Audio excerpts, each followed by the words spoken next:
좋아요, 구독. 안녕하십니까. 경제 주식 투자 가이드의 모든 것, 대한민국 최고 아니 세계 최고의 경제 유튜브 방송 경제 사부 서울경제 TV의 간판 유튜브 프로그램 경제 사부 시간입니다.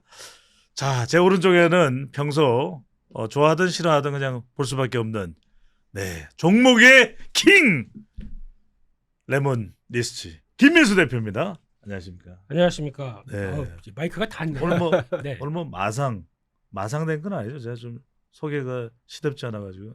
오늘 잡으십니까? 알았어요. 네, 아닙니다. 예. 이렇게 자, 오늘 정말 핵심. 정말 오늘부터 여러분들은 경제 사부의 품질이 달라졌다. 세계 수준, 글로벌, 아카데미, 와우 향하는 우리 서울경제TV 경제사부의 새로운 초대 손님입니다.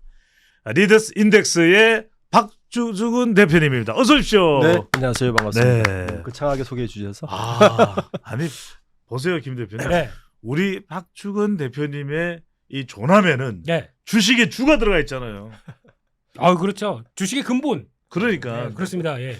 워낙 여러 가지 매체 쪽에서 예, 많이 예. 뵈가지고 저는 되게 친근하시고 그러니까요. 우리 박주근 대표님은 네. 인물로 통해서 기업을 분석하시는 분이에요. 자, 본격 들어가도록 하겠습니다. 그동안 경제 사부 뭐 좀 이거 좀 더 채울 수 없나 그런 조금 더 기대치가 있었을 텐데 오늘 그 부분을 우리 박주근 대표님께서 가득 채워주실 것 같습니다. 그렇습니다. 자, 먼저 오늘 이 2차 전지입니다. 2차 전지 관련해서 박 대표님 일단은 두 분께 이제 먼저 단도직입적으로 여쭤보겠습니다.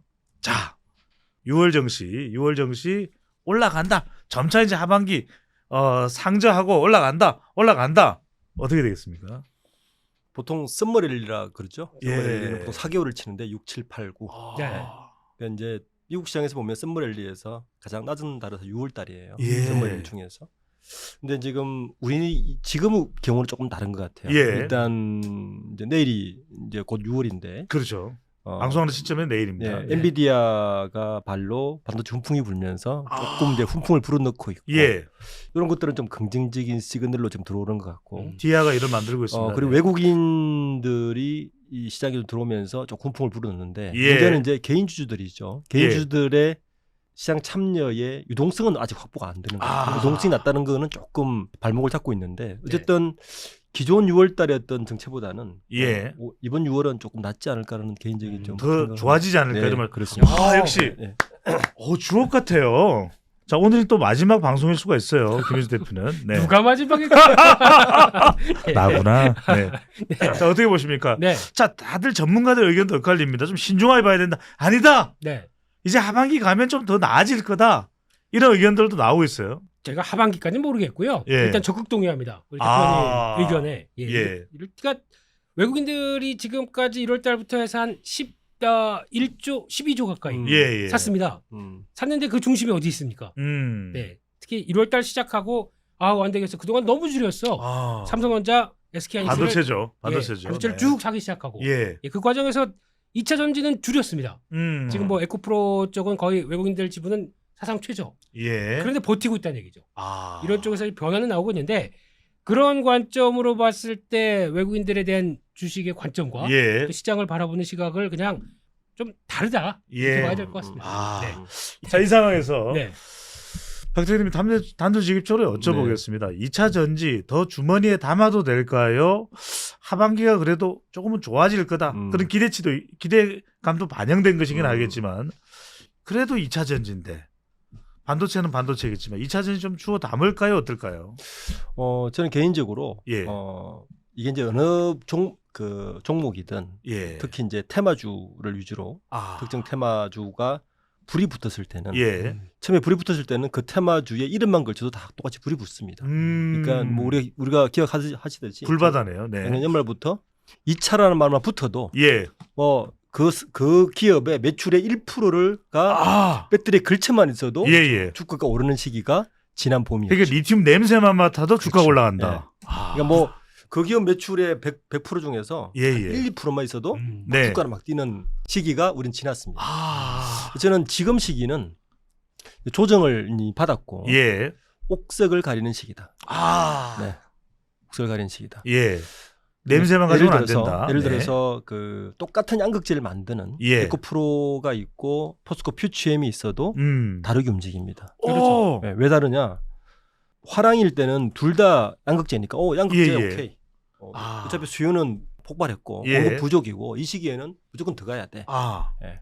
이런 시기였다면 지금은 조정이 끝나고 나면 아마 투자 이렇게 볼 겁니다. 코스트 경쟁이 어디가 좋아? 그렇죠. 네. 왜냐하면 지금 보시면 포스코 퓨치엠의 이 주가 오름세와 똑같은 양극재인데 에코프로가 좀 약간 달라요. 그 이유는 이 원자재 연동을 이제 하기 시작하면 포스코 퓨치엠은 포스코 그 그룹 내에서 밸류체인이 확보되어 있기 때문에 원가 경쟁이 좀 낮지 않을까? 똑같이 팔아도 이익면에서 좀 낮지 않을까? 이런 것도 눈에 들어올 거고. 아하. 같은 소재, 같은 종목이라도 옥석을 가리는 시기가 아마 하반기에 올 것이다. 저는 그렇게 보고 있습니다. 담기는 그래도 담는다는 말씀이신 거죠? 그렇죠. 왜냐하면 2차 전지 전체적인 거는 어차피 우상향으로 간다는 건 어느 전문가도 이견을 달 수는 없거든요. 그렇죠. 왜냐하면 공급은 부족하고 수요는 계속 있기 때문에 맞습니다. 그 부분은 맞는데 이제 옥석 가리게 들어가겠죠. 네. 그래서 그 부분이 아마 외국인들은 조정 시기에 들어갔다 빠졌을 거고. 그렇습니다. 그 아까 말씀하셨듯이 5월달까지 12조가 들어왔는데 그중에 9조가 삼성전자, 1조 2천억이 현대자동차, 1조 2천억이 SK하이닉스. 나머지는 엔트주도 한 1,000억 대에서 가져간 데가 있어요. 그런데 2차전지 안 남았어요. 맞았습니다. 그러니까 항상 그 외국인들은 어떻게 정보를 얻는지 정확하게 개미들고 엇박자를 내고 있습니다. 자, 이 대목입니다. 그냥 대표님 여쭤볼게요. 그래서 개인들도 많이 궁금한 게 외국인들은 이런 분류, 이런 신박한 조정 어떤 기준으로 어떤 메커니즘으로 하는 겁니까? 기본적으로 외국인의 변화는 프로그램 매수입니다. 프로그램 매수. 그러니까 이제 반도체가 막 나왔다는 이야기는 지난 연말에 반도체 다 빠졌거든요. 그러면 그 친구들의 바구니에는 프로그램이 돼 있어요. 이 정도에서는 이 정도를 담아라. 포트폴리오 구성상 반도체를 더 담아야 될 시기가 온 거죠. 그렇게 봐야 되는 거고. 제가 작년 10월 달쯤에 외신 기자들하고 이렇게 와서 밥을 먹다 보면 이런 얘기를 해요. 외신 기자들이 작년 봄, 작년 여름까지만 해도 대표님 요즘 막 데스크 전화가 오는데 에코프로밖에 안 물어요. 현대차는 묻지도 않아요. 그런 시기가 언제냐면 김희수 대표 같았네요. 그런 시기가 언제냐면 작년이었습니다. 사실은 외국인은 그때 다 맞겠죠. 저는 그렇게 판단합니다. 이미 그쪽 데스크에서 물었다는 것은 그 2차 전지주가 뜬 걸 분명히 알고 담았고 이 친구들은 빠졌을 겁니다. 정확하게. 그러니까 외국인은 빨리 담았고 그리고 빨리 빠졌다. 빠졌죠. 자, 이 배터리가 잘 나갈 때는 강이든 여름만 되면 강이든 바다든 해변이든 호수든 해수욕장이든 실내 해수욕장이든 안 가리고 들어갔단 말이에요. 그런데 박지원 대표님 말씀 이제는 옥석을 가려야 된다. 어떻게 가리면 되는 겁니까? 옥석을. 그러니까 지금 2차 전지라고 아주 큰 쪽을 봤었을 때 지금 시장의 변화가 나오기 시작하죠. 그렇죠. 2차 전지를 보게 되면 결론적으로 말씀드리면 지금은 약간 셀 메이커, 배터리 메이커 이쪽이 좀 강하고 2차 전지 소재는 약간 좀 처집니다. 이게 어디서 변화가 나오냐면 요즘 비철 금속 관련된 가격 동향을 보게 되면 나오죠. 지금 보게 되면 저희가 하이니켈 쪽에서 가장 많이 들어간다고 하는 리튬 문제 반등을 살짝 하는데 정체되어 있습니다. 거기다 나머지 니켈 가격, 코발트, 망간, 알루미늄, 뭐 웬만한 구리까지 비철 금속은 지금 가격이 다 빠집니다. 그럼 어떤 현상이 나오냐면은 이런 비철 금속 가격이 하락하게 되면은 소재 쪽은 P라고 하죠. 이쪽은 떨어지겠죠. 가격이 떨어지죠. 그렇죠. 근데 Q는 지금 계속 증설을 하다 보니까 꾸준히 올라오는데 아직까지는 그렇다고 해서 뭐 분기별로 이만큼 증설했어. 이건 장기적으로 증설하는 쪽이죠. 그러니까 P가 빠지다 보니까 Q는 예정된 대로 가고 있고 그러면 매출 자체는 생각보다 1분기에서 2분기 넘어올 때 줍니다. 왜냐하면 P가 가격이 내려갔기 그렇습니다. 때문에 들어오는 매출 자체는 줄어들었다. 그게 2차 전지 소재 쪽이죠. 그러면 2분기 실적 발표할 때 생각보다 위축되게 나올 겁니다. 그럼 그걸 미리 알다 보니까 시장이 먼저 조정이 들어온 거죠. 그럼 이를 하락한 비철 금속 가격을 반영해서 공급하는 쪽으로 봤을 땐 배터리 입장 쪽으로는 배터리 회사 같은 경우는 지금 가격대는 꾸준합니다. 그렇다고 뭐 크게 변동이 없습니다. 그렇죠. 근데 하락한 소재 쪽이 납품된다. 스프레드가 더 벌어지죠. 가격은 좀 줄이고. 그렇죠. 네. 가격은 떨어졌기 때문에 그렇게 되면은 배터리 회사들은 오히려 실적이 이번엔 좋아집니다. 수익률이 높아질 수 있다. 그렇습니다. 그래서 아마 이번에 배터리 메이커들은 괜찮고 소재 쪽은 약간 실적이 위축될 가능성이 있는데 근데 이거는 또 빗절금속 가격의 동향에 따라 달라지죠. 혹시나 이제 하반기 때를 바라보면서 이게 또 올라간다. 또 소재 업종들이 그대로 또 반영이 되겠죠. 그렇기 때문에 이런 구조로 보게 되면 단기간은 배터리 셀 업체 뭐 LG 에너지 솔루션, SDI, 이노베이션 이런 쪽이 상대적으로 낮고 뭐 저희가 얘기하는 양극재, 음극재 쪽은 살짝 위축될 필요가 있는 상황 쪽에서 그래도 이게 그만큼 이제 조정을 받았다라고 보면 또 다른 변화가 나올 수 있겠죠. 역시 단짠이네요. 소재 쪽이 광물 중심으로 해서 좀 가격이 하락해서 빠지면 이럴 때는 최종 완성된 제품을 파는 엔솔 그다음에 SDI, SK온 쪽이 나을 수 있다. 더 좋을 수 있다. 이럴 때 그러면은 지금 이제 우리 6월, 7월 2차 전지만 놓고 봤을 때 워낙 또 아까 우리 박수현 대표님 2차 하면 냄새만 맡고 다 뛰어든다. 바로 그 사람이 우리 김민수 대표인데 자 그러면 이 대목에는 그럼 엔솔 사면 되는 거고 SDI 사면 되는 거고 SK온 사면 되고 이노베이션 사면 되는 거 이겁니까? 셀 쪽이 분명 그 가시적인 매출이나 이익률은 좋을 겁니다. 그건 분명할 거예요. 왜냐하면 기존의 공급선 자체를 많이 늘려놓은 상태, 수주 자체가 이제 많은 상황에서 계속 그 재고 부족한 만큼 밀어내고 있기 때문에 그건 분명한데 그게 당장 그게 어떤 수익률을 반영되거나 하는 것에 대한 좀 한계가 있겠죠. 그래서 저는 오히려 이거 셀 쪽을 보려면 또 어딜 봐야 되냐면 자동차 시장을 봐야 돼요. 그러니까 미국의 자동차의 전기차 시장의 확대가 얼마큼 빨리 진행되느냐까지 봐야 되거든요. 보통 그 시차가 지금은 우리 작년에 경험했듯이 차 하나 주문하면 시간이 많이 걸렸죠. 1년 반, 1년. 지금 요즘 차 주문하면요 6개월 안에 나옵니다.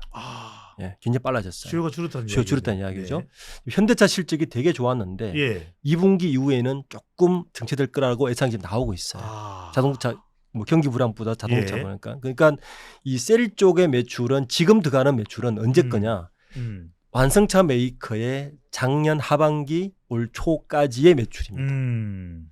그러면 셀 쪽의 수익 곡선을 보려면 결국에는 하반기에 들어가는 완성차 메이커들의 자동차 판매량과 성장률을 봐야 되는데 올 하반기입니다. 그렇죠. 그쪽이 지금 아마 공급하고 있는 셀들이 탑재된 차들은 하반기에 나올 거예요. 이제 그 성장성을 보고 사실은 들어가야 되는 거죠. 근데 분명한 것은 저도 이제 같이 동의하는 거는 소재 쪽은 분명히 지금 조정을 받고 있는 게 확실해요.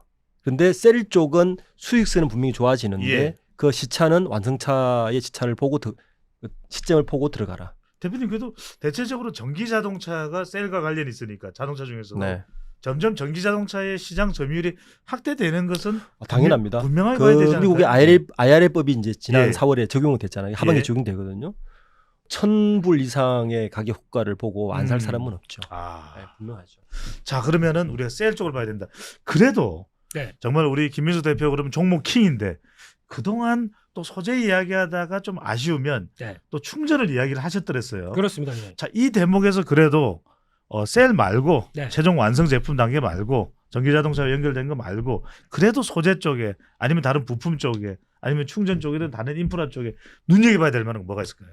테슬라가 200달러대가 올라오기 시작하는데 맞습니다. 그 이제 테슬라는 이제 중국 갑니다. 머스크 형님 중국 가서 CATL 가서 이제 또 중국에 한 45만 대까지 끌어올리겠다라고 하는 얘기가 나오는지 거기다가 중국에서 자율주행할 수 있는지 이거 이제 가서 쐐기를 바꾸겠다 입장이기 때문에 기대감이 살짝 움직이죠.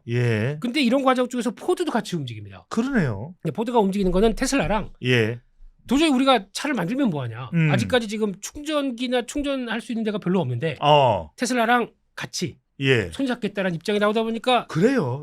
포드도 살짝 올라오죠. 그런데 이 과정 쪽에서 차지 포인트라는 회사가 차지 포인트 이 회사가 14%가 올라갑니다.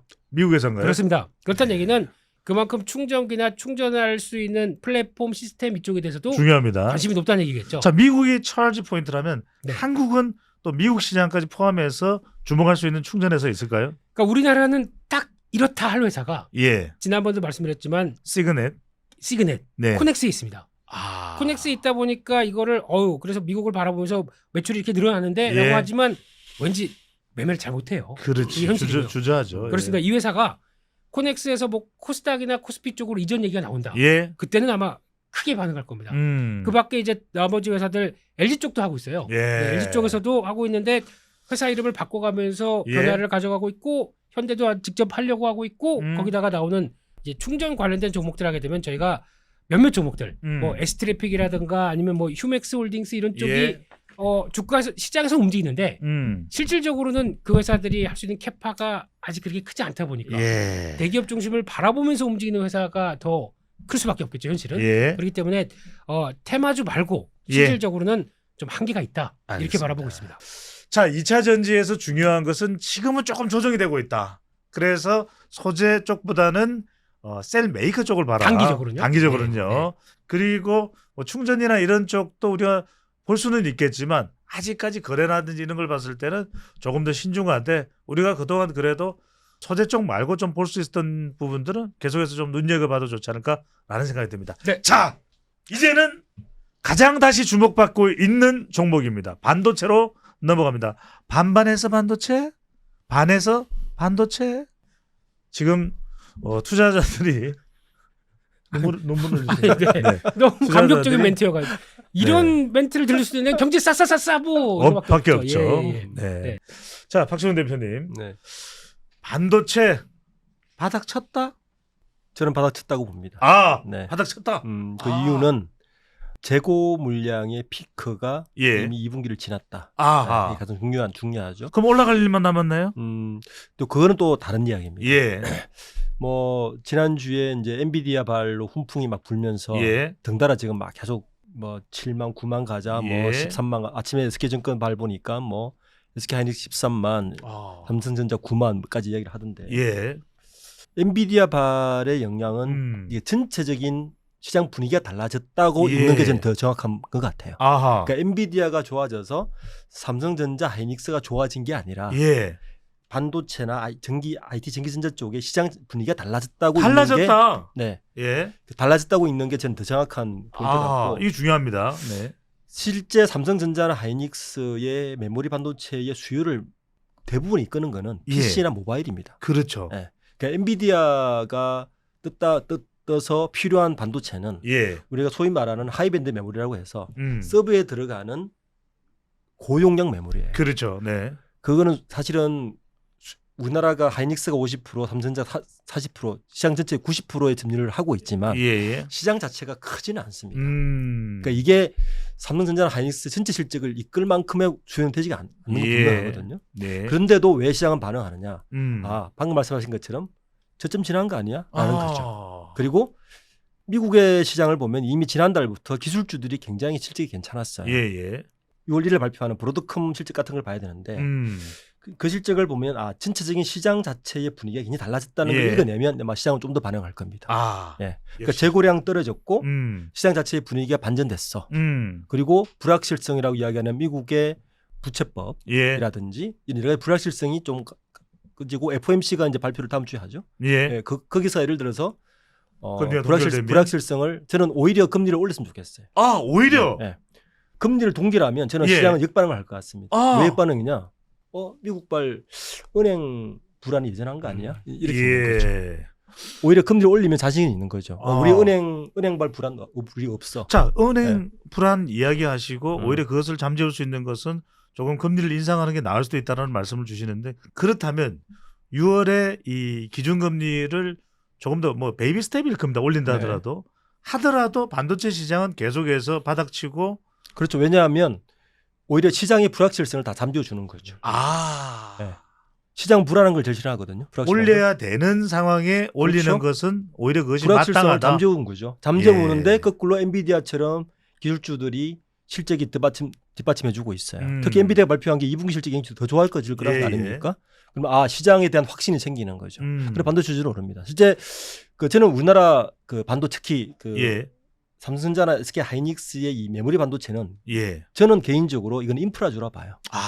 기술주가 아니라. 그러니까 인프라주란 뭐냐면 석유나 식량처럼 무슨 말씀인지 글로벌 알겠습니다. 경기와 굉장히 연동되는 거기 때문에 이 주들은 분명히 산업 전체나 시장 자체의 온기가 퍼졌을 때 움직이는 주거든요. 그렇게 시그널을 받아들이는 거죠. 말하자면 삼성전자와 SK 하이닉스는 대한민국의 지하 자원이다. 왜냐하면 반도체는 사람의 쌀이니까요. 인프라지로 보는 거죠. 자, 대표님 이제 김민수 대표 넘어가기 전에 이렇게 엔비디아 훈풍이 불 때 관련해서 우리 좀 반도체 관련 기업들 좀 삼성전자나 SK 하이닉스가 아닐 테니까 어떤 기업들을 좀 주목을 해보면 좋을까요? 그래 엔비디아가 잘 나가? 그럼 요거 좀 사두면 좋겠는데 뭐가 있을까요?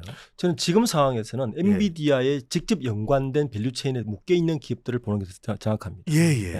반도체나 뭐 SK 하이닉스 이쪽은 어차피 인프라 주니까 이거는 뭐 시장 분위기 따라 같이 움직이는 뭐 주라 보면 오히려 지금 상황에서는 만약에 이 분야에 관심 있는 분이라면 엔비디아에 직접 비즈니스를 하고 있는 우리나라 반도체에서 어디 있어? 라고 보는 게 저는 뭐 한미반도체라든지 그리고 그 GPU 관련된 기술을 갖고 있는 기업들 상당히 있어요. 그런 기업들을 오히려 보는 게 GPU 관련 기술. 왜냐하면 이게 결국은 AI 반도체란 말이에요. AI 반도체가 엔비디아가 이야기한 대로 AI 반도체의 이 급성장은 우리가 소위 말하는 반도체 메가 빅테크 중에 하나가 바뀌는 거거든요. 이 AI 반도체가 급속도로 번지기 시작하면 그 관련된 엔비디아 관련된 주들이 더 빨리 움직이지. 이래 이 굉장히 무겁거든요.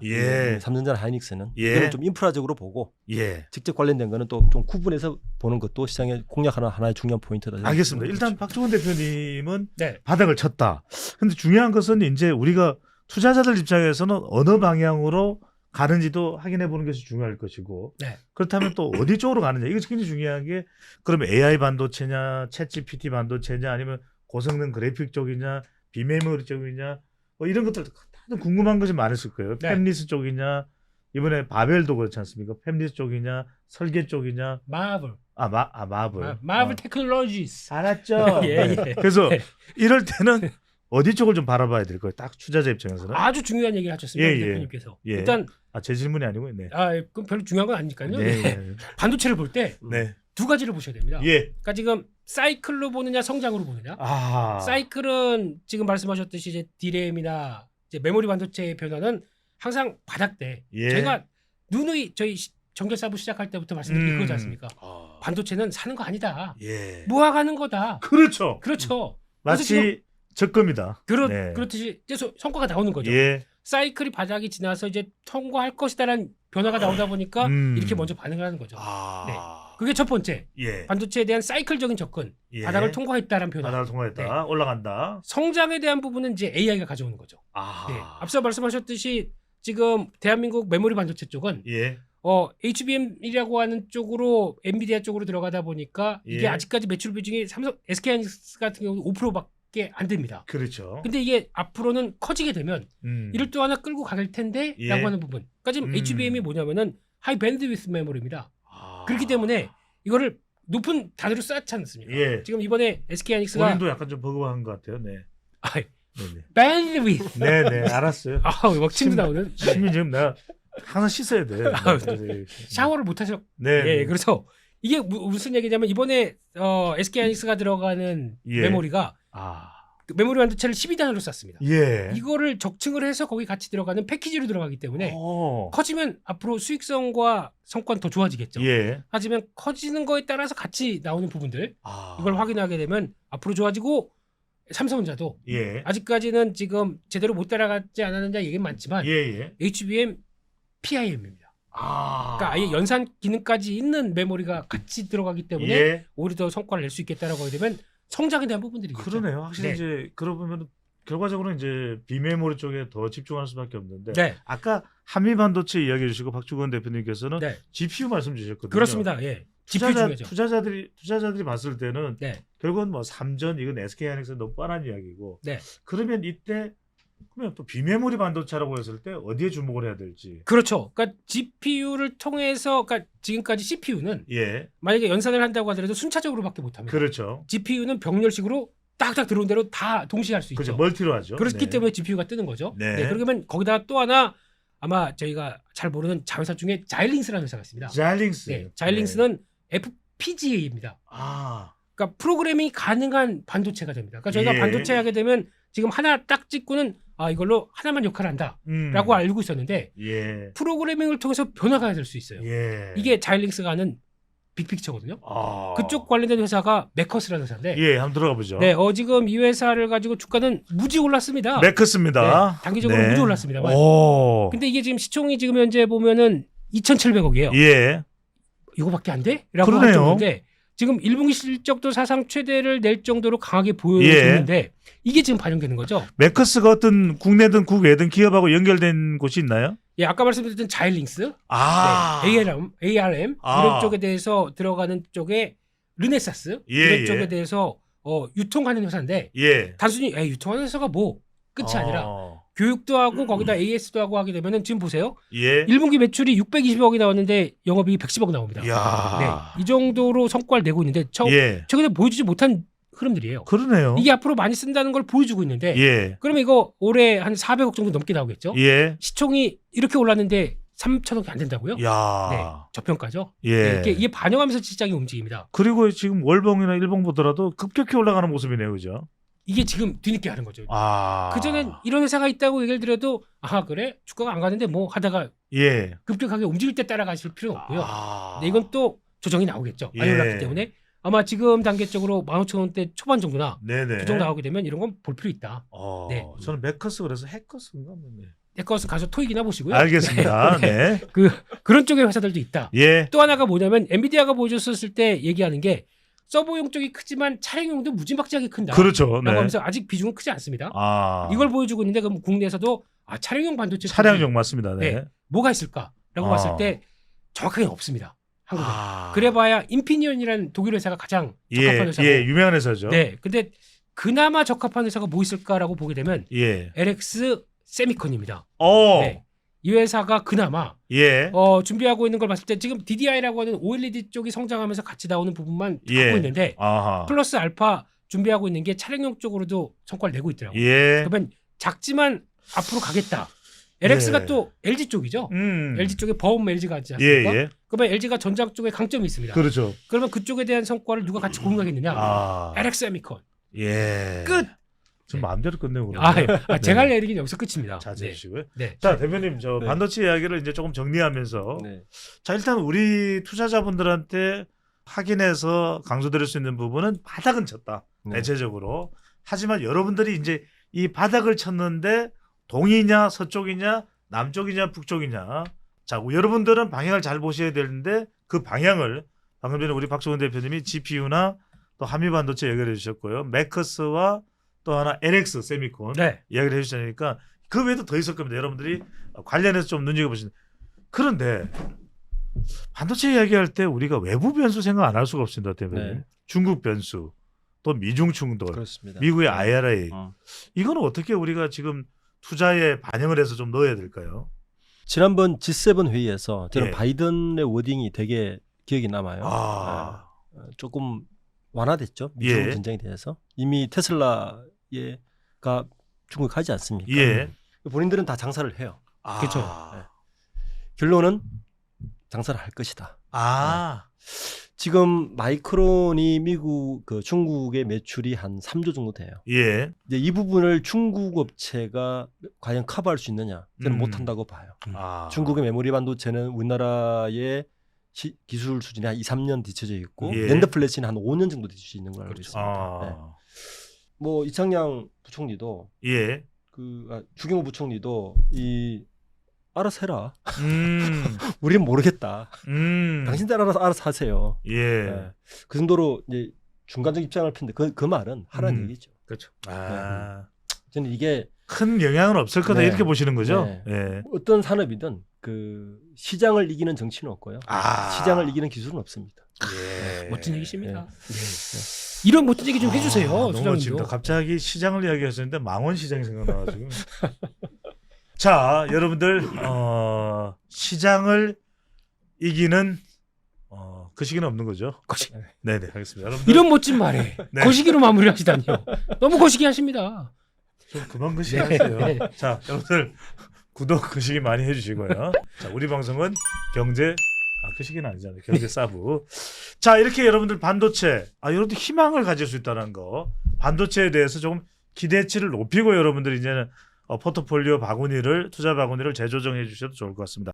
제가 특별히 또 관심을 가지고 있는 것이 이 전장용입니다. 이번에는 김인수 대표께 먼저 여쭙겠습니다. 네. 우리가 전장 일단 짧게 전장 이야기를 좀 뭐 전장이 뭐냐 이렇게 모르시는 분들도 계세요. 아 그러신가요? 예. 자동차 쪽에서 예. 전기 관련된 쪽에 IT 쪽이 많이 응용되다 보니까 그쪽으로 쓰이는 여러 가지 현상들. 그렇죠. 이거를 얘기를 하는 거라고. 말하자면 이제 부품이겠죠. 자동차 안에 들어가는 이 이 기기들과 연결되어 있는 다 그런 것들이 이제 전장이라고. 전장이 일단 왜 중요하고 어느 정도 지금 우리가 산업 분야에서는 차지하는 비중이 어떤 거예요? 네, 요즘에 자동차 쪽에서 가장 많이 쓰는 것 중에서 ADAS. 예. 약자는 묻지 마세요. 예. 불리한 건 넘어갑니다. 네. 혹시 소장님 차에서도 장착이 돼 있죠? 차가 없어요, 저는. 예. 전장 쪽이 왜 중요하냐면 어차피 지금 내연기관으로 간다고 하더라도 내연기관 차라고 하더라도 이런 사람을 편의를 올리는 이런 여러 가지 현상들 다 들어가지 않습니까? ADAS에 가장 많이 쓰는 것 중에 하나가 차체가 이상하게 막 기분이 안 좋은데 이렇게 운전한다고 하더라도 차체를 딱 잡아줍니다. 거기다가 그 연장선으로 봤을 땐 주차를 지가 알아서 해줘요. 약간 자율주행 기능에 포함되어 있는 기네요. 아주 이제 레벨 2 정도쯤 되겠죠. 그런 게 알아서 핸들이 막 왔다 갔다 하면서 그냥 쑥 들어가줘요. 아직까지 저희가 운전을 한다고 하더라도 운전의 꽃은 오빠 뒤 좀 봐줘. 주차죠. 주차죠. 그리고 또 일렬 주차, 병렬 주차 이런 거. 그래서 이게 앞으로 가는 대세고 거기다가 이제 레벨 3 가게 되면은 이제 사람이 앉아는 있는데 특별히 이렇게 전방을 주시 안 해도 되고 그냥 가는 대로 갔다가 핸들 좀 잡아주세요. 그러면 잡아주면 되는 정도. 이게 레벨 3인데 이게 이제 올해 말부터 내년 초 가기 시작하게 되면 장착되기 시작하는 거죠. 이런 게 다 전장입니다, 그죠? 그렇습니다. 그랬을 때 앞으로 얼마나 할 일이 또 전기적인 장치 IT 쪽이 집약되겠느냐. 이게 가장 핵심인 거죠. 전기 장치 관련돼서 더 비약적인 발전할 수밖에 없고 더 고도화돼서 또 자동화돼서 들어가는데 박 대표님 이게 투자자 입장에서는 전장 그러면은 어떤 기준들을 보고서 투자에 대한 판단을 할 필요가 있을까요? 요즘 LG전자가 근데 그런 부분을 전장으로 뜨지 않습니까? 사실 이제 제가 전 직장이 LG 쪽에 있어가지고. 그러세요? 저도 LG 상사 출신인데. 이쪽 전략을 짤 때 제가 좀 참여한 적이 있어서 자동차 산업은 그 진입할 수 있는 배리어가 굉장히 높아요. 그 예를 들어서 진입하기 어렵다는 말씀이죠, 맞습니다. 그 예를 들어서 완성차에 진입하기는 정말 어렵고요. 완성차에 부품을 납품하고 싶으면 반드시 그 보시라든지 현대모비스라든지 일본의 덴소라든지 미국의 컨티넨탈이라든지 글로벌 모듈 업체를 반드시 거쳐야 되고 그리고 그 업체에 또 납품하려면 그 밑에에 군이 있다. 이걸 뭐라 그러냐면 자동차에서는 티어 1 완성차, 티어 2 모듈, 티어 3라 그러는데 그러니까 하청 1, 2, 3, 4가 되는 맞습니다. 거죠. 전장 사업을 LG전자하고 삼성전자가 비슷하게 시작했어요. 그런데 어디서 차이가 나느냐? LG가 마그마를 인수했잖아요. 이 마그마라는 이 조그만 회사가 어느 포지션에 있었냐면 티어 2입니다. 그러니까 마그마를 인수하는 순간 시장 진입에서 선두권을 뺏을 수 있는 거예요.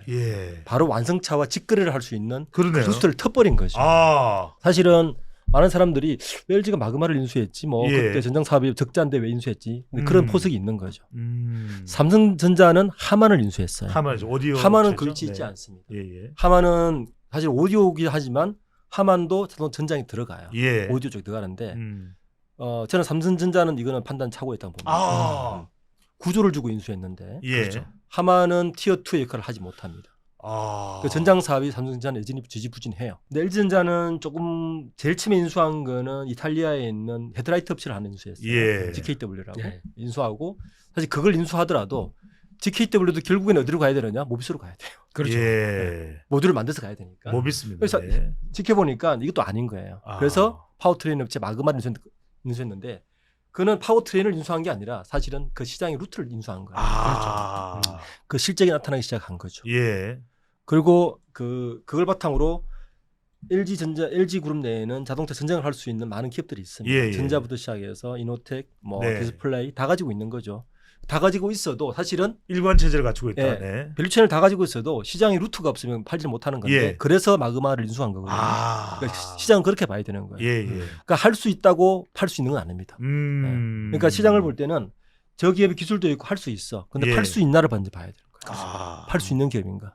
근데 그런 실적들이 지금 나타나기 시작해 시장을 반응하고 있는 것 같습니다. 그러니까 LG가 시장에 더 침투할 수 있던 것은 정말 이 시장에 마그마가 된 마그마를 인수했던 거네요. 예, 그렇게 말하시면 안 되고요. 네. 매그나 총 그 매그넘 총. 매그넘. 예, 그런 총처럼 예. 매그넘. 네, 매그넘. 네, 이렇게 타야 재미동포예요? 제일 동포입니다. 앙드레 김. 아리가또. 예. 네. 그렇습니다. 자, 전장하면은 또 우리 김민수 대표도 항상 강조하잖아요. 그렇습니다. 다른 거 이야기할 때, 섹터 이야기할 때 전장도 잊지 마세요 이야기를 하잖아요, 그죠? 네. 자, 투자자 입장에서 전장 바라볼 때 참 이게 또 복잡합니다. 네. 바이오처럼. 그렇습니다. 이럴 때 전장은 어떻게 봐야 될까요? 네, 전장은 12시에 끝나고요. 후장이 이제 생깁니다. 근데 오후장을 후장. 그래서 일단 아니 내가 하나는 괜찮아요. 근데 우리 PD네 뭐 서울경제TV 어떻게 우스워요 방송국이? 본인은 괜찮으시고 제가 하면 왜 다 자르시고. 자, 그래서 전장은요? 네, 그래서 일단 전장 쪽의 가장 핵심이 왜 LG전자가 이제 지난 스마트폰은 적자 이렇게 커지니까 안 되겠다. 이거 그냥 자르고 대수술을 하고 그래도 우리가 먹거리로 갈 수 있었던 가장 중요한 변화 중에 하나가 LG가 스마트폰을 포기하면서 그래도 버리지 않았던 게 하나가 있어요. 대표적인 게 통신 관련된 특허와 통신 쪽으로 갖고 있던 하나의 라인업들은 이걸 가지고 뭘 제대로 잘할 수 있을까라고 하면서 나왔던 게 이걸 전장 쪽으로 계속 갖다 붙이기 시작하는 거죠. 그렇죠. 그러니까 자율주행이 나중에 가기 시작하게 되면 통신이죠. 통신이죠. 네. 이 관련된 특허들은 그대로 다 활용할 수 있겠다. 또 통신사를 가지고 있잖아요, 그죠? 그렇죠. U+가 갖고 있는데 그거와는 조금 개념이 다릅니다. 근데 그럼에도 통신으로 쓸 수 있는 여러 가지 특허를 활용해서 전장으로 확 들어가는 이게 마그나를 통해서 또 할 수 있는 일과 없는 일들이 또 구분이 될 수 있겠죠. 그렇게 되면은 이에 따라서 전장으로 성과를 내서 결국에는 자율주행으로 가다 보니까 거기에 나올 수 있는 파생된 여러 가지 시너지를 낼 수 있겠다. 라는 쪽이 가장 중요한 성과라고 일단은 보고요. 전장 관련해서는 LG의 관련사들을 좀 주목해 볼 필요가 있을 테고요. 그렇습니다. 네. 그래서 LG 쪽에서 그러면 전장 관련된 쪽에 뭐 시너지를 낼 수 있는 게 뭐해?라고 하는데 솔직히 이제 현대 같은 경우는 밑으로 계열 하청업체들과 연결이 돼 있는데 모비스죠. LG는 직접 챙기려고 합니다. 그런 쪽에서 만약에 하게 되면 앞서도 잠깐 말씀드렸던 LX 하우시스가 왜 나오느냐라고 하게 되면 결국에는 전장도 중요한 게 그거죠. 칩이 있어야 됩니다. 칩이 있고 거기에 따라서 같이 일괄적으로 다 움직일 수 있는 변화가 나올 때 이게 하나의 핵심인 거고 거기서도 다 메모리 반도체 들어갑니다. 칩과 함께 들어갈 부분이고 거기다 또 들어간 이제 컨버터라고 하는 그러니까 이쪽은 직류와 교류를 DC, AC를 왔다 갔다 할 때 들어가는 하나의 동력이 있는 부분이고 이것까지 다 잡아주기 시작하게 되면 결국은 전장도 핵심은 반도체다. 이게 중요한 거겠죠. 그래서 그걸 이게 말하는 우리가 말하는 자동차 반도체죠. 전장용 반도체, 전장용 반도체, 차량용 반도체. 그렇습니다. 이게 또 뭐가 제일 중요하냐면 핵심이 그러니까 여기마다 기능이 다 다릅니다. 그걸 할 수 있는 게 MCU라고 해서 마이크로 컨트롤 유닛 이쪽이 하나가 있는 분야가 있고 또 하나 뭐든지 자동차는 그러니까 전기차로 가기 시작하면은 핵심은 전력을 제어해야 되기 때문에 PMIC라고 하는 전력 반도체 이쪽도 두 가지 축이 나오기 시작합니다. 그걸 통해서 전장이 완성되기 시작하면서 나머지 부분들이 다 결합이 되기 시작하는 거죠. 그러니까 두 가지 쪽이 누가 잘하느냐 이게 전기차는 앞으로 큰 변화를 가져간다라고 해서 가장 핵심적인 회사는 인피니언입니다. 인피니언. 독일의 인피니언 독일에서입니다.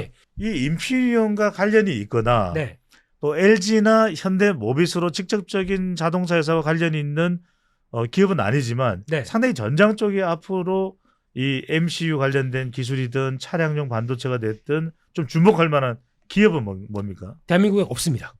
전제는 없습니다. 딱 이 회사가 이걸 한다라고 하긴 어렵습니다. 근데 뭐 어버브 반도체나 MCU 하는 회사가 있다고 하더라도 그거는 약간 가전 쪽이다 보니까 약간 그냥 억지로 끌어다가 오는 느낌이 나는 거죠. 그러네요. 그런 쪽밖에 없기 때문에 이제 앞으로 계속 찾고 우리 이쪽으로 해서 성과 나요라고 하는 회사는 그 정도 밸류를 주자라고 올 수가 있겠죠. 아직은 그 전 단계들입니다. 그거는 체크해야 되고 가야 될 축제고 투자자 입장 쪽으로는 찾아가야 됩니다. 이런 거. 박중현 대표님 살짝 지금 김민수 대표가 뭔가 숨기는 눈치예요. 자, 대표님 보시기에는 그래도 전장용 쪽은 뭐 큰 회사는 아니더라도 이 회사를 좀 주목해 볼 필요가 있다. 앞으로 성장성이나 미래 가치 어떤 기업들이 있을까요? 첫 번째는 전장 사업이 아직까지 하방으로 갈 만큼 그 시장이 그만큼 커지지가 않았어요. 중요한 거. 그래서 사실 기업이 없는 거예요. 그러니까 아직 LG전자나 이렇게처럼 전방에 있는 그 대규모 기업들이 그런 예. 시장을 이제 만들어가고 있는 상황입니다. 네. 그래서 구축이 되고 나면 시장도 확보되고 구축이 되고 나면 이제 밑에 있는 작은 기업들 아까 그래서 우리나라에 그런 기업이 없는 거죠. 예. 있어봐야 뭐 자동차 반도체 쏟치는 어떤 동부 반도체 정도가 동부 반도체. 뭐 그건 전력 반도체니까 네. 그게 없어서 자동차 1년 반기 들었던 거 아닙니까? 맞습니다. DB 반도체를 말씀하시는 예, 거죠? 그렇죠. 네. DB 하이텍이죠. DB 하이텍. 정도지 그것도 메인도 아니고 네. 만드는 여러 개 중에 뭐 한 가지 정도였기 때문에 지금은 이 기업이 자동차 전장으로 특화된 기업이다라고 꼽을 수 있는 기업은 거의 없을 겁니다. 네. 그냥 원래 하고 있던 사업에서 오다가 들어오면 우리 개발을 한번 해볼래 그러면 그 정도 개발하는 정도. 그런 기업들을 유심히 찾다 보면 거기도 보물이 나올 수 있죠. 예. 네. 어떻게 보면은 당장은 아니더라도 더 이쪽을 눈을 부라리면서 지켜보고 있으면 남들이 알지 못하는 보석을 찾아낼 수도 있겠네요. 그렇습니다. 그게 저희 경제 사부가 사부. 네. 바로 이 방송 구독 안 하면 안 돼. 네. 구독 하셔야 됩니까? 꼭 이렇게? 구독 안 하면 지독해질 겁니다. 네, 꼭 구독해 주시고 서울경제 TV 관련 내용 많이도 더 애청해 주시면 좋겠습니다. 자, 좋아요도 해 주시고 또 나중에 우리가 실시간 방송을 하게 되면 또 더 적극적으로 또 알림 설정도 해 주시면 좋을 것 같고요.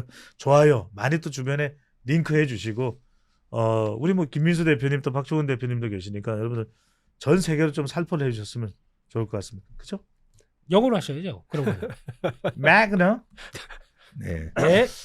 자, 이번 주제는 엔터주입니다.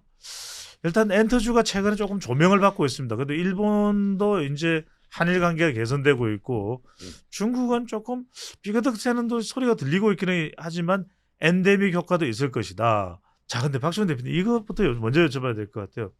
참 우리가 기업 이렇게 우리가 투자 가치 판단할 때 뭐 기술 또는 매출 그다음에 미래 가치 뭔가 좀 기준이 보입니다. 근데 엔터주는 잘 안 보여요.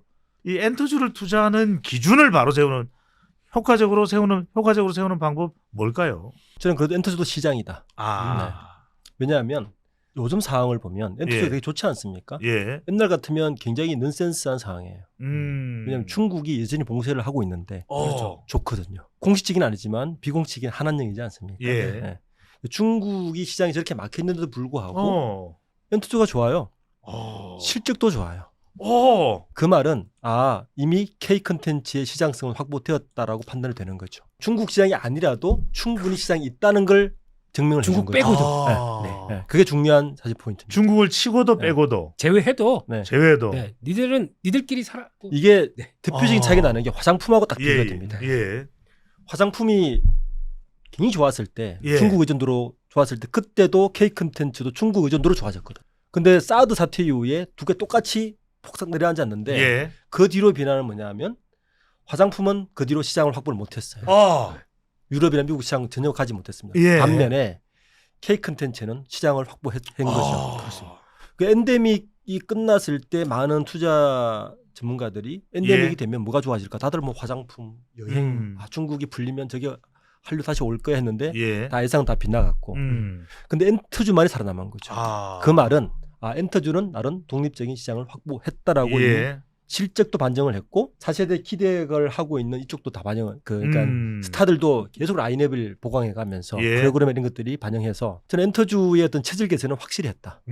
이게 이미 시장에서 반영이 돼서 엔터주는 저는 굉장히 좋게 보고 있습니다. 대표님 엔터도 시장이다 이렇게 말씀을 하셨는데 궁금해서 여쭤보는 건데 엔터 그러면 뭐 하이브 있고 바로 이제 BTS죠. 그다음에 JYP 있고 또 YG 있고 몇 개 빼면 없는데 이런 생각하시는 분들도 많을 것 같은데 이건 어떻게 봐야 될까요? 저는 엔터주를 볼 때 저는 사실은 뭐 블랙핑크도 잘 모르고요. 잘 모르고 유진스도 잘 몰라요. 근데 이름을 다 아시네. 그런데 저는 뭘 보냐면은 저는 시스템을 봅니다. 미국의 할리우드 영화가 전 세계를 호령할 때 사실 그 뒷면에 뭐가 있었냐면 엘로우 백이 있었어요. 그 풍부한 스토리 백이 있었다는 거죠. 그게 미국의 할리우드 영화를 사실 전 세계를 호령할 부흥을 시킨 거예요. 콘텐츠가 있었네요. 그렇죠. 콘텐츠의 밑바탕. 지금 사실 우리가 결과론적으로 보는 뭐 그 K 콘텐츠 여러 뭐 그룹이라 아이돌 그룹이라든지 그리고 우리 K 컨텐츠 드라마라든지 영화 같은 데는 그 이면에 분명히 우리가 굉장히 힘들었던 몇십 년간의 누적이 있었다는 거죠. 예. 그렇죠. 그게 사실은 우리나라가 재밌게도 시스템이 되게 잘 돼 있어요. 저는 그래서 그 엔터주를 파악할 때는 그 시스템과 백본이 얼마나 튼튼한 저는 기업을 봅니다. 예. 네. 그게 풍부한 기업은 분명히 그거는 가능성이 있거든요. 네. 그래서 저는 그런 기업들 좀 옥석을 가릴 필요가 있다. 예를 들어서 우리가 하이브를 볼 때 BTS가 군대 가면 끝나는 거 아니야라고 이야기를 했는데 제가 아직 기억하는 게 하이브가 상장할 때 제가 CNN하고 라이브 인터뷰를 했었는데 그때 라이브로요? 예. 아니, 영어로 하시? 예, 영어로 인터뷰를 했는데 제가 그때 뭐라 그랬냐면은 제가 그때 외신 기자들이 저한테 이런 질문을 했어요. 유스타바 당신 생각할 때 엔터 산업이 한국의 하나의 섹터로 되겠어? 이렇게 물었어요. 그 당시에 이 우리나라 엔터 전체 주를 합쳐도 1조가 안 됐었어요. 저는 그래서 그때 뭐라 대답했냐면 될 것이다라고 이야기했어요. 백본이 있으니까. 백본이 있으면. 그리고 그 컨텐츠의 시장 확장성은 일반 제조 확장성도 훨씬 클 거야. 예, 시스템도 있고 백본이 있으면 이건 된다. 이미 좀 그렇게 돼 있죠. 그래서 넷플릭스 뭐 그럼요. 그게 오히려 우리의 어떤 교두보가 된 거죠. 그러니까 엔터주의 옥석은 저는 어느 쪽이 시스템이 잘 돼 있느냐. 그리고 계속 후속으로 발굴할 수 있는 시스템이나 그런 것들이 잘 돼 있고 그리고 더 중요한 컨텐츠 백본이 잘 구성되어 있는. 저는 그렇게 보겠습니다. 여러분들은 지금 CNN과 단독 인터뷰를 한 박주경 대표가 포함된 경제사부와 함께하고 계십니다. 이거 구독 안 할 수 없습니다. 여러분들 subscribe 맞나요 영어로? subscribe. 발음 한번 해주십시오. 못합니다. subscribe. 네. 우리 또 엔터주 하면 스스로가 엔터한 김민수 대표인데 제가 나름대로 뛰어들었죠. 엔터했죠. 레몬 리서치 아니겠습니까? 레몬 엔터 리서치입니다. 그만하겠습니다. 자중자애 하시고요. 네. 자, 그래서 자 엔터주 그런데 참 이게 투자자 입장에서는 그래 하이브 떴는데 차트 1위 했대 그러면 투자를 해야 되는 건지 아닙니다. 뭐 JYP에서 글로벌 아이돌 팀이 또 론칭이 됐대 그럼 투자를 해야 뭘로 기준으로 해야 되는 겁니까? 하이브가 BTS가 없어도 먹고 삽니다. 군대 가도 먹고 삽니다. BTS가 가장 많이 앨범 판매됐을 때 저희가 한 450만 장 500만 장 팔았다고 그래서 깜짝 놀랐죠. 와 이랬는데 군대 가서 이제 하이브 끝났어라고 했더니 세븐틴이 나옵니다. 세븐틴. 저희가 보통 이제 예약 판매가 거쳤을 때 이게 한 440만이 넘어서 460만까지. 지금 중국에서 난리더라고요, 세븐틴. 네, 이제 그거는 약간 배제를 시켜야 되겠죠. 그러니까 중국에서 한 200만 팔렸습니다. 그 만약에 한알령이 와도 이 정도까지 되네.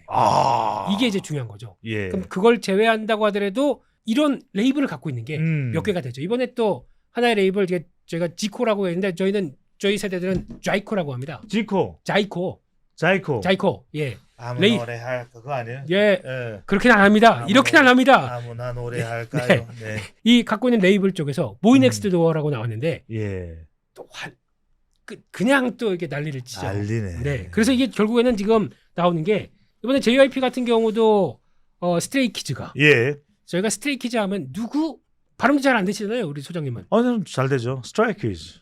잘 안 되는 겁니다. 스트레이키즈가 안 되는 겁니다. 스트레이키즈가 지금 BTS 다음이에요. 앨범 이번에 초동 3집 앨범이 나왔는데 그러니까 446만 장. 대단하다니까. 이렇게 나오기 시작하게 되면 이제 벌써 400만 장, 500만 장 근접하는 그룹이 벌써 BTS 뒤로 세븐틴 나왔죠. 스트레이키즈 들어오죠. 이렇게 되기 시작하게 되면 엄청나다. 이거는 그러니까 중국이 아까 대표님께서 그런 얘기하셨죠. 중국을 배제하고도 충분히 성과를 내고 있다. 중국의 인구 빼고도 나머지는 전 세계를 호령하고 있다. 그렇죠. 그러니까 이게 되기 시작하게 되면은 이제 문화에서 산업으로 넘어가면서 이제 밸류를 재산정하는 쪽이 나오는데 한번 볼까요? JYP가 이번에 실적을 1분기에 발표했는데 저희가 깜짝 놀라게 420억이 나왔습니다. 와, 이렇게 나오게 되면 그냥 하반기 그냥 그 정도만 한다고 하더라도 트와이스가 가서 이제 저희가 얘기하는 트와이스가 아니라 소와이스라고 합니다. 소처럼 일하기 때문에 소와이스라고 얘기합니다. 블루아이스죠? 블루아이스? 불이네요. 됐고요. 가서 이제 콘서트만 몇 번 뛰어도 이렇게 이걸 뛰어나게 나오기 시작하죠. 트와이스를 제가 특별히 줘야 돼요.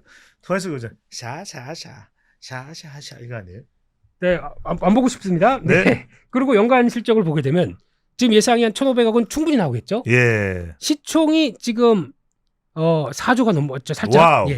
4조 대인데 그럼 계산해 보게 되면 PR로 올해 한 예상 PR 27배? 그 정도 되네요. 좀 됩니다. 아 그렇게 뭐 높은 것도 아니네, 그죠? 안 높아요. 그러네. 해외에서 유니버셜 뮤직 좀 뭐 거의 누구 있어? 예. 누군가 다 있겠죠. 있겠죠. PR 따지게 되면 50배쯤 됩니다. 아. 이걸 이제 쫓아가기 시작하겠죠. 예. 한국에 대한 시스템으로 인해서 세계가 부가가치가 올라간다. 네. 이렇게 싸? 그러니까 외국인들이 매수가 들어오는 거죠. 예. 이런 쪽으로 변화를 봤을 때는 최근에 JYP에 그래서 많이 또 주목을 하고 있어요. 네. 많이 올랐습니다. 예. 근데 아마 또 타이밍은 좀 조절해야 되겠지만 계속 관심 있게 봐야 되겠죠. 예. 네. 많은 분들이 궁금하실 것은 결과적으로는 숨겨진 엔터주가 어디냐. 이걸 좀 말씀을 해주신다면요. 투자자들은 아유 우리 경제사부 봤는데 뭐 좀 수익 좀 올리고 싶어. 남들이 모르는 거 뭐 없을까? 이게 또 궁금하거든요. 네. 일단 분명한 건 이미 시스템에 갇혀 있는 기업들도 있지만 저는 컨텐츠 쪽에 좀 계속 축적을 하고 있는 기업들도 보는 것도 좀 관전 포인트로 봐요. 예. 그럴 때 좀 눈에 들어오는 기업이 있으시던가요? 제가 기업 이름까지 정확히 모르겠는데 그 백본을 계속 넣어주고 있는 기업들이 몇 개 있습니다. 예. 그 이면에서 그런 기업들은 분명히 성장성은 있거든요. 인프라가 있기 때문에 그런 기업들도 좀 투자 관점에서는 한두 번 이렇게 관심을 가지고 보는 것도 엔터주에서 또 다른 측면을 보는 거 되지 않을까 생각합니다. 백본이라는 말씀을 주셔서 굉장히 중요한 키워드고 역시 종목 킹 쪽으로 올 수밖에 없네요. 네, 아웃백을 가고 싶습니다. 자, 숨겨진 엔터주. 네. 뭘까요?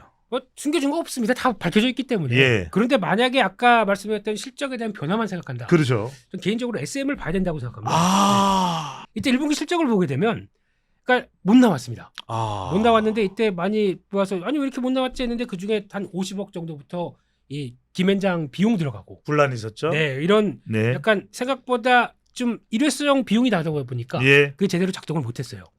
이게 제외하고 나머지를 보게 되면 이제 300억대 들었습니다. 400억대 점점 더 커지죠. 이게 그러면 일회성 비용 제외하고 나오는 변화를 봤고 거기다 이제 정리 들어가겠죠. 이제 그동안에 라이크 기획을 통해서 들어갔던 비용들 다 사라지고 거기다 이제 우리도 이게 수만 리에 들어갔던 그 비용이죠, 그죠? 수만이 들어갔습니다. 네. 그렇게 됐던 비용들 이게 빠지기 시작하면서 나왔던 것까지 생각하고 이제 NCT가 드디어 이제 자리 잡기 시작합니다. 이 NCT입니다. 네, NCT가 이제 아직까지 쥐고 있는 SM의 마지막 희망. 이게 큰 브랜드죠. 그렇죠. NCT 자체가. 그리고 이번에 에스파가 나왔던 성과 이제 2분기 좀 잡히기 시작하고. 에스파 너무 좋아. 에스파는 소장님을 안 좋아하시. 이런 쪽으로 가기 시작하면서 성과가 나오기 시작하다가 이제 아마 하반기 때부터 본격적으로 SM 3.0 나왔던 레이블들이 이제 하나씩 나오기 시작하면서 윤곽을 드러내기 시작할 거예요. 예정됐던 거죠. 네. 그렇죠. 그래서 이제 아마 지금 최소 하반기에 그룹 2개 보이 앤 걸 쪽으로 나오기 시작하는 게 확정된다라고 하게 되면 기대가 안 좋았다가 나오는 쪽을 본다라고 하면 SM에 대한 기대감이 좀 더 높아지지 않을까요? 이렇게 바라보고 있습니다. 또 SM에 주목할 수밖에 없는 이유가 있네요. 자, 오늘 정말 최고의 분석 전문가 두 분입니다. 자, 백본 분석. 네, 우리 미국 CNN과 단독 인터뷰를 영어로 하셨습니다. 부러우시군요. 지금 보니까 통역해 주시는 분은 없으셨죠, 그죠? 네. 자, 리더스 인덱스의 박주근 대표님 그리고 종목 킹 대한민국의 추종 불어 김민수 레모니스 대표와 함께했습니다. 두 분 고맙습니다. 감사합니다. 구독, 좋아요, 알림 설정 부탁드립니다.